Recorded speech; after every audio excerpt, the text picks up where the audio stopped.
Hello there.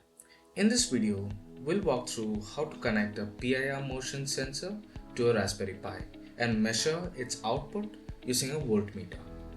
The components required include a Raspberry Pi, which is a single board computer which has the capability to run an operating system. We also need a PIR motion sensor, which is a sensor that detects infrared radiations emitted by humans, which is used to detect motion. And finally, we also need a voltmeter to measure the output voltage from the Raspberry Pi's GPIO pins.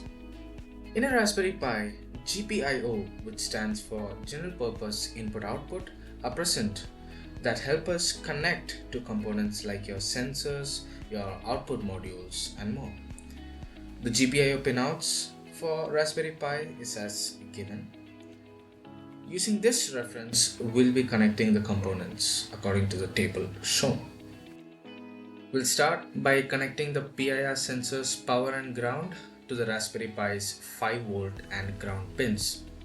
And then we'll connect the sensor's output pin to the GPIO 4 pin of the Raspberry Pi. After that, we'll use a voltmeter to measure the voltage on the GPIO pin 17, which is your output pin, allowing us to see how the Raspberry Pi responds to the sensor data. Once all the connections are made, we'll begin by writing a simple Python script to interface between the sensors and the output. So this is a simple script that I have written. Basically, it uses a library called GPIO0 to read the sensor's data from the pin 4, and based on the value at pin 4, we will control the GPIO 17 pin, which connects to our voltmeter. Now that our script is ready and all the components are properly connected, it's time to put our system to the test. I've just run the program and the Raspberry Pi is now actively monitoring for any motion.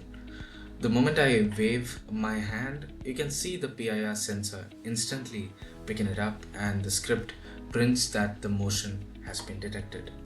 Because the sensor has an internal timer, it waits about 15 seconds before it can register the next movement. Once that timeout ends and there's no activity, the system resets, and the next motion instantly triggers another signal. What's exciting is that the change is clearly visible on the voltmeter connected to GPIO 17, showing that the exact moment the GPIO pin goes high. This simple setup can be expanded in so many ways.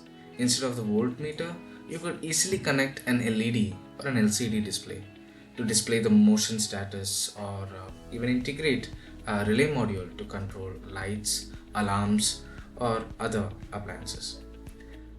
With just a few components, you can build a responsive motion activated system like this one.